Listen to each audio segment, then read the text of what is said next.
Okay, hello and welcome to this Getting into Design panel.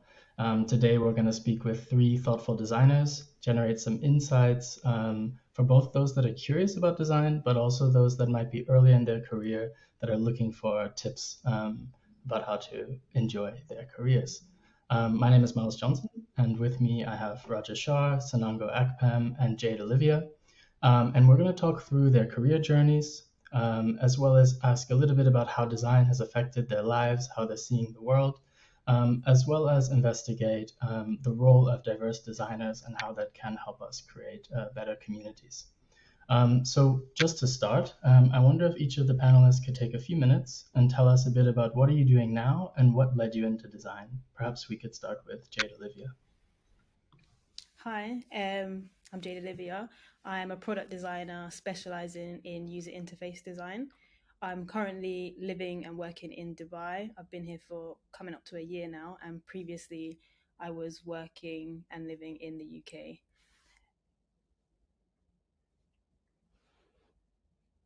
And how did you get into design, Jay? So I've always been a creative. I've always kind of grown up drawing and stuff. And I studied graphic design at university, which kind of led me into the world of product design. So I think I've always been on the path to becoming a designer. It's just been a very linear journey for me. Cool. Raja? Hi, I'm Raja Schaar. I'm Associate Professor of Product Design and the Program Director at Drexel University, which is in Philadelphia. I came to Philadelphia by way of Atlanta, Georgia, where I taught at Georgia Tech for 12 years, and I was also an exhibition designer in Atlanta for that time, working at museums and at design studios. My background is actually in industrial design. I graduated from Georgia Tech in 2001, and then I did graduate school at the School of the Art Institute of Chicago, and left there in 2003 and started my journey in exhibitions and then eventually in teaching in 2004. So I've been in the design world for a little bit, but my journey wasn't quite as linear as Jade's. I would say I was fascinated with the different avenue of design. Industrial design is about the design of physical products that are manufactured at scale. And I was really interested in how things worked as a kid. And usually it was based on how things didn't work. And I just thought I was really irritated by it. So I always wanted to figure out like who made the decisions about how things were made in my everyday environment.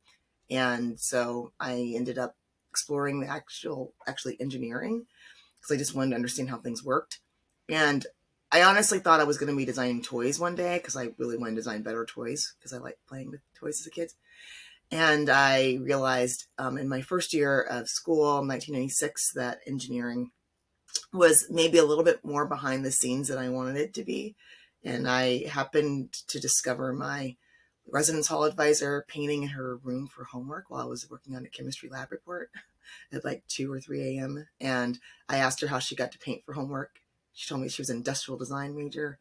And I switched my major the next day. And I've never looked back. And, it's one of those things where I feel like throughout my journey, constantly getting irritated by things not working and then wanting to figure out how to make it better. And so I had some experiences as a student that I thought could be improved. And eventually, when someone asked me to teach, I said yes and thought, okay, I could do better than happened to me. And that's been happening ever since, I think. So a lot of my pathway has been really driven by wanting to improve the state of things, including sort of the state of the world right now. But yeah, that's me. Great, thanks. And Senongo. Raja, before I go into my spiel, my sister teaches at SAIC. I don't know if you know Senongo Akpem at all, but anyway, No, I mean, I haven't been, I've been back to visit, but I haven't been like embedded in the community for a while.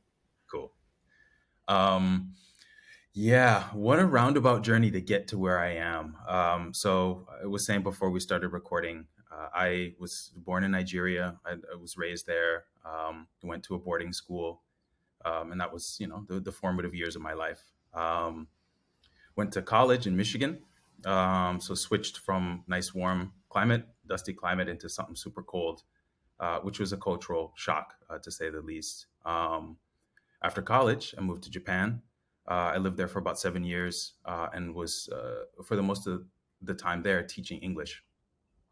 Um, and while I was there, I had brought my mother's sewing machine along with me for whatever reason. So it went from Nigeria to Michigan to Japan, and I had started sewing handbags and wallets, things like that. And I needed a website to be able to sell these things online, with the PayPal link. And so got back into coding little things here and there. This was right at the advent of, the web design standards movement. So moving away from tables into semantic HTML and so on.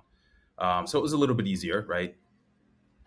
And yeah, I discovered that this was something that I wanted to do, and started to do, all of the branding and the posters for the company. That moved into freelance work. When I moved to New York in about 2010, and I got a job, my first official job as a web designer at a publishing company, and then moved to an agency for quite a few years, which really helped me hone a lot of the skills that I hadn't learned because I didn't go to graphic design school at all. And now I'm the VP of design at Nava, which is a civic tech company, a public benefit corporation. And we work with federal government, state government, in order to improve access to government services, especially for disadvantaged populations, but really for all Americans. So, yeah. Great, thanks. It's great to get to know you all. And I'd love to continue the conversation by digging into some learnings from your careers. And so actually starting again with Jade, looking back at where you are in your career now, what are some things, people, or experiences that you feel have been instrumental for your success? And I think especially because you also had a more traditional design education, it can also be some experiences from that as well. Yeah, I would say, starting quite recently, I would say that lockdown was quite instrumental in like where I am now. I used that time to really build a lot of confidence in speaking at events, which opened up a lot of doors for me. So I would say lockdown definitely helped to form where I am now. Other than that, I would say I'm someone that kind of grows from adversity. So in a lot of situations where I was at university, I was one of 3 Black people on my degree. In a lot of the places I've worked, I've been the only Black person. And it's kind of just driven me to want change. So not for myself, but for like the next generation. So I've always kind of tried a lot harder to make sure that I'm taking in a lot of things from where I am, growing so that I can give back to like the next generation of designers. And I would say that those are kind of the most important things for my career so far. Yeah, it makes sense. And Senongo, you spoke about the handbags, but is that one of the moments, or is there something else out there or someone else out there that kind of helped you get where you are now? There have been a lot of people. In another conversation I had with, it was another interview that I was doing, a recording, the question of how I got into design came up, as it often does. And quite honestly, I attribute a lot of this to just blind luck. Yes, I think it's important to be ready for when luck strikes, but I was just kind of there at the right time, and the stars aligned in a lot of situations. So, for example, in about 2010, the company that I had been working for quite a long time in Japan suddenly went bankrupt. We're talking 700 schools across the country, 6,000 teachers, multi-billion-dollar company, and it collapsed almost overnight. And I was stuck without a job in a country, that wasn't mine. I managed to get another job at a small school in Osaka, and it just so happened that they needed a new website. So it was just almost luck that it wasn't like I went out looking for a small company that I could teach at and then also do the website for. Mhm. So there's been a lot of examples of that where I've fallen into work. Another one very quickly that I'll offer is when I moved to New York. Of course, didn't have any professional design in my resume outside of the freelance stuff that I had done in Japan. And I was out of work for about 6 months. I had about a month of rent left. It was looking kind of dicey. It's New York. And I saw a job posting for a web designer at Cambridge University Press in the English language teaching division. Well, lo and behold, those are the books that I used to use when I taught in Japan. And I put that on the cover letter, managed to get an interview, got the job. Blind luck. What if they had closed the posting 2 days before I had looked on that website? Or like, what if I hadn't made that connection? So I think there's a lot of things that we can attribute to skill, but honestly, just fell into it at the right time. I'm sure you all have had similar experiences. Yeah, definitely. How about you, Rasha? Any of those moments or any of those things that really pushed you in the Yeah. direction you're in now? Well, I mean, I would say, well, in the same way, like sort of in terms of serendipity, like I feel like that's how I found industrial design specifically, because there really wasn't clear language or labels around the things that surround us every day. Like you don't know what to call it. It's just there. So you take it for granted. It's like nature, but you have to learn the scientific names for different trees and like you understand the differences between like climate zones and biomes. And I feel like that's something you have to study.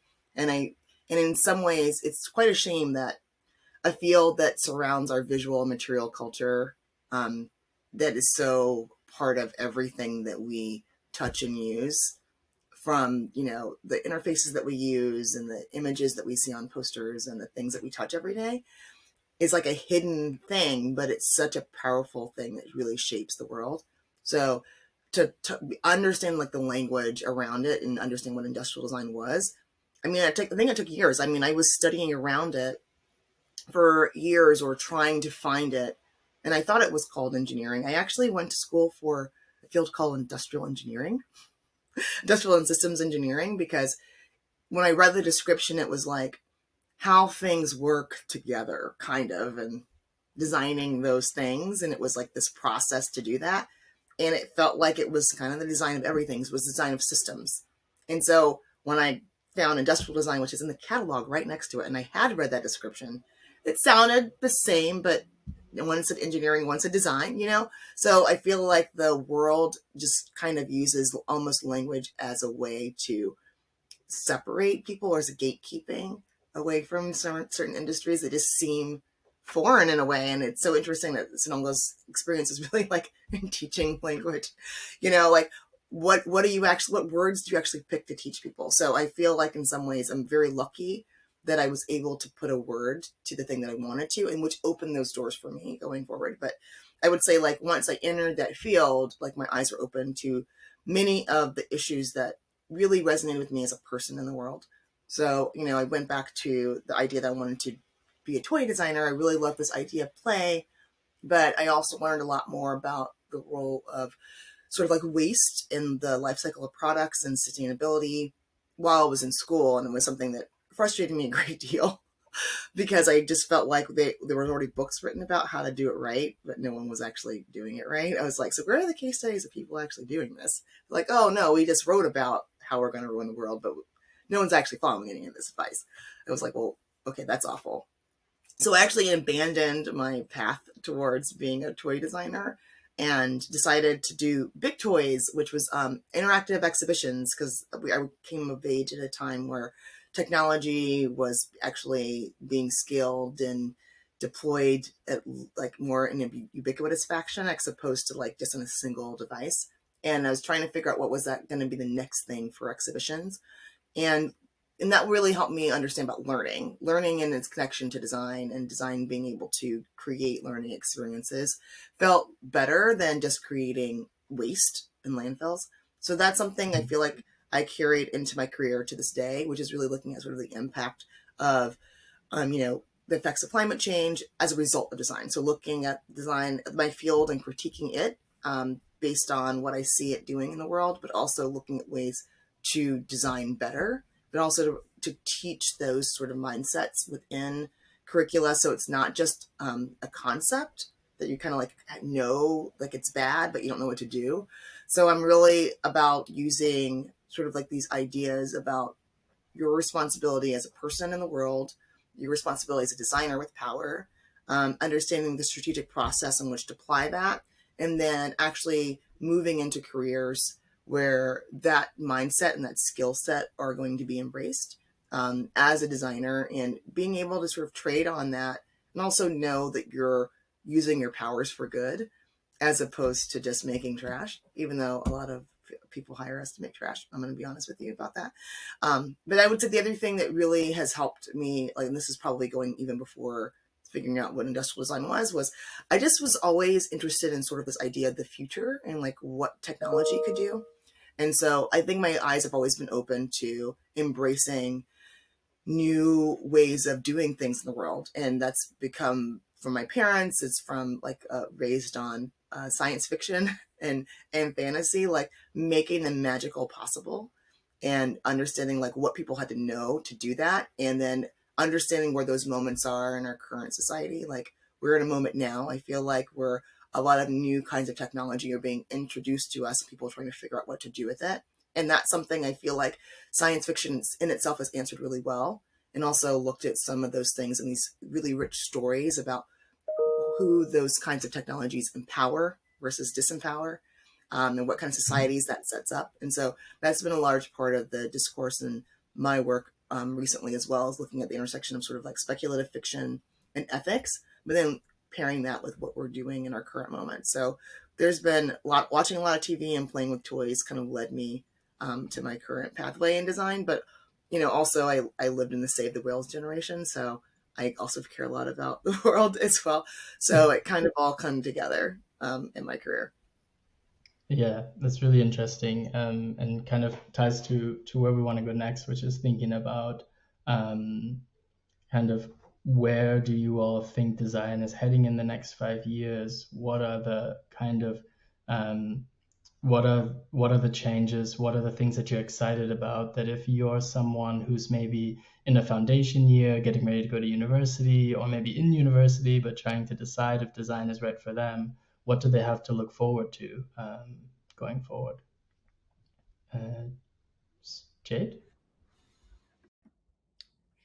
Okay, so I think for me, I'm more excited about kind of who's coming into the design industry. So from looking back from to when I like started out my career, I didn't come across a lot of like Black women in design, or even a lot of Black people in design getting to like more senior levels. But through teaching design, I'm seeing a lot more Black people coming into the career, and I'm just interested to see like those people get to higher roles in their careers and really progress through their careers and make an impact. I think through their experiences, their culture, that kind of thing, I think we'll see a lot of change in design. And other than that, I know that everyone talks a lot about like Web3 and all that kind of stuff. I haven't looked into it that much, but I know that that will definitely change the way that we design. So yeah, I think those are the two things for me. Yeah, cool. And Senongo, anything you're excited about? I think my frame for answering this comes from what my team and my company does currently. The focus on civic tech is it's a hard field. There's long periods of time without a quick payoff. I worked in an agency for 5 years, and I remember the churn 3-4 months to get a website out, 1 or 2 weeks, to do the IA and wireframes for something is a totally different conceptual framework. A lot of pushing a vision, almost a static vision out onto the internet, which is powerful in its own right. But many of the things that Nava and other civic tech companies do is focusing on long-term structural change in how people interact with their governments, how they interact with their, the benefits and so on that they pay taxes for. So one example would be right now, if you want to renew your passport in the US, you got to go into the post office or whatever, fill out all the forms, give them the passport. They do the thing, stamp, stamp, stamp. Thank you. Walk back out. And so now, news is coming out that people are going to be able to reapply for passports online. Awesome. Right? I don't know how soon this is going to roll out, right? I mean, it's the government, right? We understand this, long time scales, but this is that structural change that makes people's lives better for the people who need a passport for identification, for travel, whatever. And then I compare that to my home, Nigeria. And I think about the stress that it takes for me. I have an American passport, and when I want to go back and see my dad, the paperwork process is ridiculous. Multiple forms, the cashier's checks, the websites don't work. Things are constantly broken. There's all these workarounds. You go and stand in line. I mean, it's an insane process for something that should be simple. And so I compare where the U.S. is moving and other countries, in Europe and so on, and then where Nigeria is. And I think there's great opportunity for, emerging democracies and countries that are still somewhat behind in how technology, supports the government to really move quickly into the 21st century. Again, it won't come without a lot of trouble, but it's an interesting avenue, I think, for design, which is what are the things that we can do structurally to, to make people's lives better and to simplify how they live. So, yeah. Yeah, it makes sense. I think there's probably something really interesting as well when you have these new technologies, and it takes us a while to get to this super modern technology, and we often have bridge technologies. But then you can introduce the newest thing into another place, and they skip the bridge. So it's like you might have a country that's like, we never had paper checks because we went straight to mobile payments. So I think how you onboard people into that when the country that might have invented it didn't go through that, it's a very interesting area to research. And that's where Nigeria is, the mobile money and, East Africa and many other countries are pioneering that because it's simply just a simpler and easier technology. It's so easy for me to send money back to my dad if I want to, if he needs something or whatever, versus like for me to get money to one of you. You got to route it through. It's anyway, we know all this already, but it's very interesting, like who's leapfrogging who and what role does design play in that leapfrogging and jumping process. Where are the islands that we land before we move on and so on. Yeah, absolutely. Raja, anything you wanted to add? Yeah, no, I think that what you both just said, I think is so important. When you talked about, sort of like the I like to call it like the airline freighter of the U.S.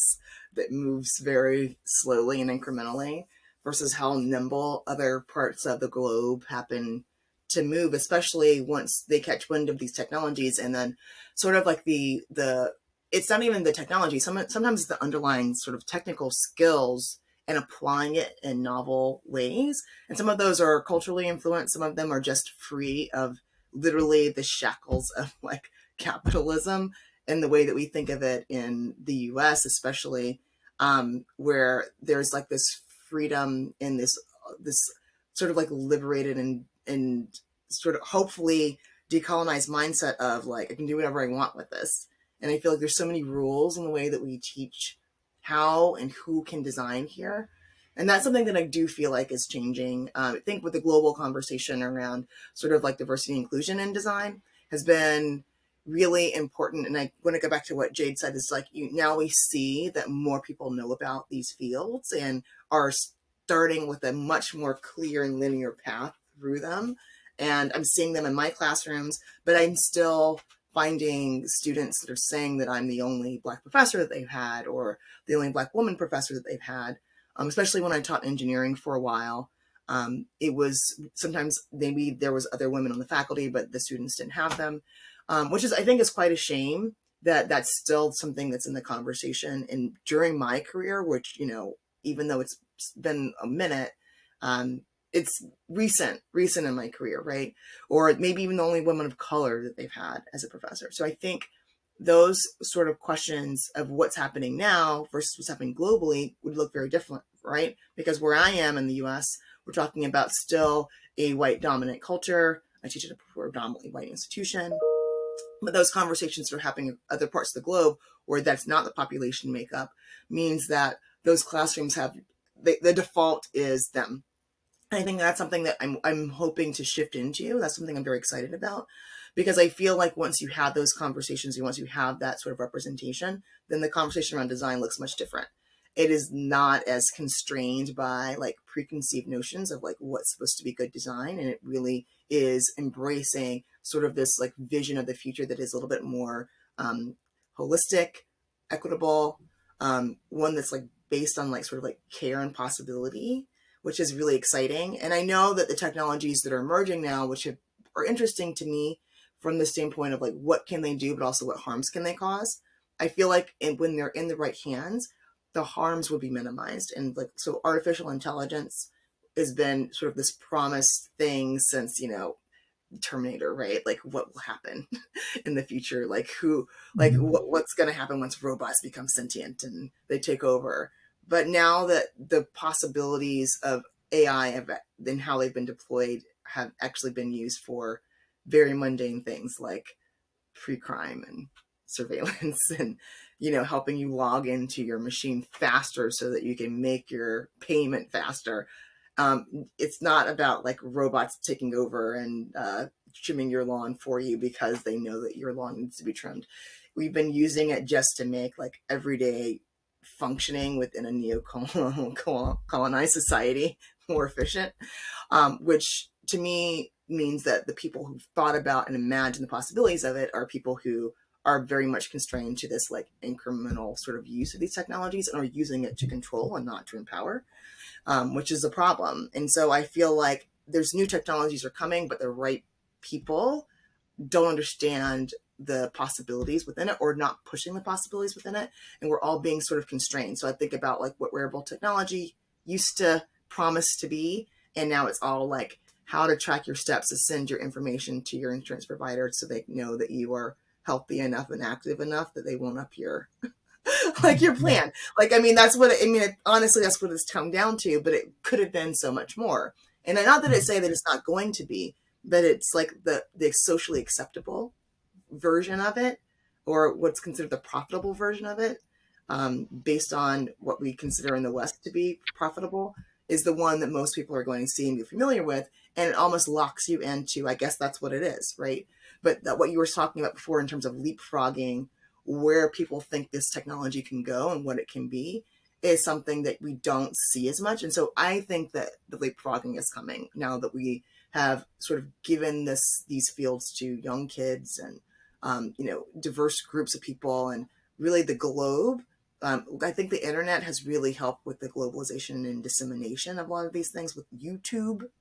Like you can learn these things on YouTube. You don't have to have gone to get training in a certain school or in a certain company to be able to act as a designer or practice these things. And yes, contextualizing it does require some of those conversations that are like in situ, right? Whether it's in school or at a company to kind of understand the whys and wherefores. But the how, almost anyone can learn the how.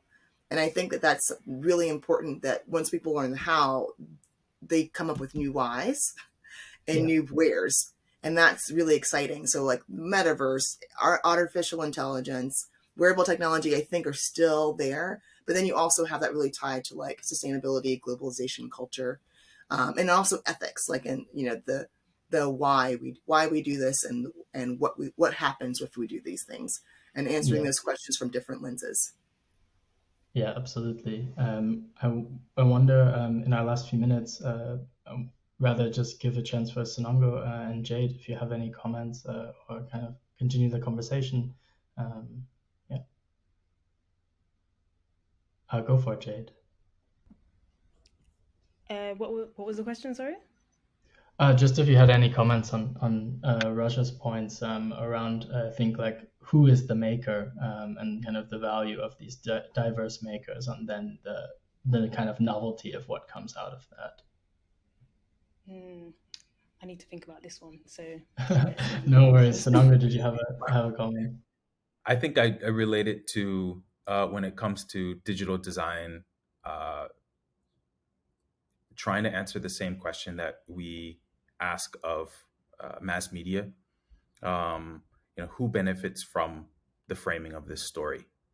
Uh, who benefits from access to this website, or the content that's on here?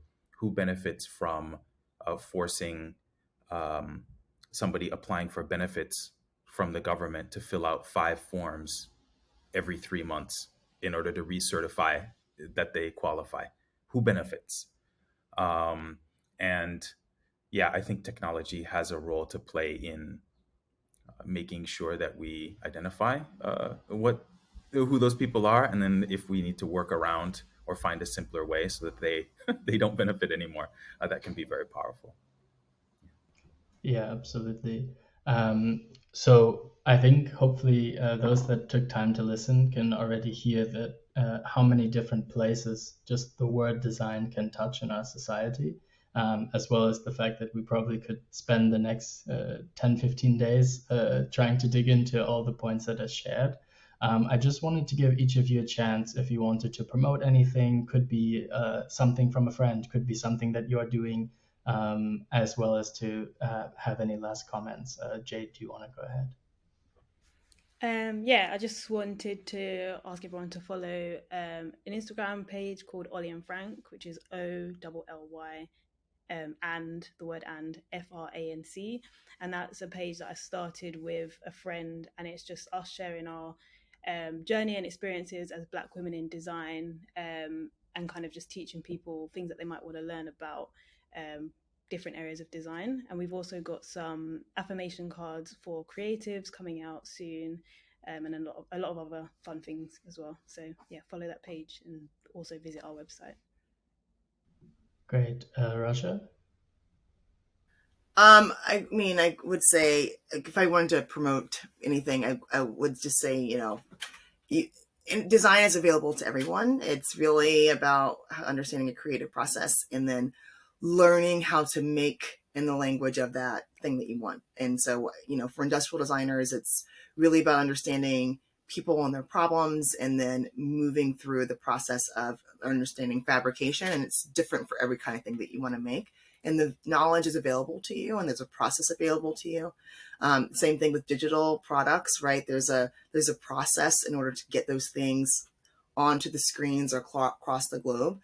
But really, the real talent is understanding what to make. So the how to do it is something that you can find. So reach out and ask for resources. But if you have an inclination of what should be, please try to figure out a way to get it out in the world, because I think we all need more people contributing to the betterment of society. I happen to teach in a university that has UX design, graphic design, and industrial design or product design program, Drexel University. You can come to Drexel, but I find that this is something that you don't have to come to a predominantly white institution in the Northeast and spend lots of private school money to do. Reach out to YouTube channels. There are a lot of these, what they consider to be portfolio schools, which used to be looked down upon, but honestly, there's a straight pipeline into a lot of companies lately. There's a lot of on-the-job training for a lot of these careers as well. So if you can get a foot in the door and you can show creative thinking and good problem-solving skills, a lot of times the how to do it will be taught to you. So just remember that your ability to contribute what and who should benefit, and understanding who would be harmed if the wrong people were making decisions is probably more important than any school that you go to. And then on my Instagram is Raja, RAJA.JAJA. You do not have to follow me. It's mostly my personal blog. I sometimes post about design stuff. Okay, great. And last but not least, Senongo. Please go to navapbc.com/careers. We are hiring. My team is growing. Would love to see things that people are working on if they're interested in civic tech. Also, my book, which came out a few years ago, but please pick up a copy if you're interested in cross-cultural design. Yep. So I have a book too. I don't have a book. I'm in this book. I have that book. Okay, I'm in this book. Page 300. All right. Oh, But no, this is a great just anthology on the thoughts of Black designers and Black design students and the experience of being Black in design. But it crosses so many subjects, and it only is a tip of the iceberg because we're so underrepresented in books. I'm so glad that I'm going to get your book too, Senongo. All right. Thank you all for taking the time to learn a little bit about getting into design. thank you.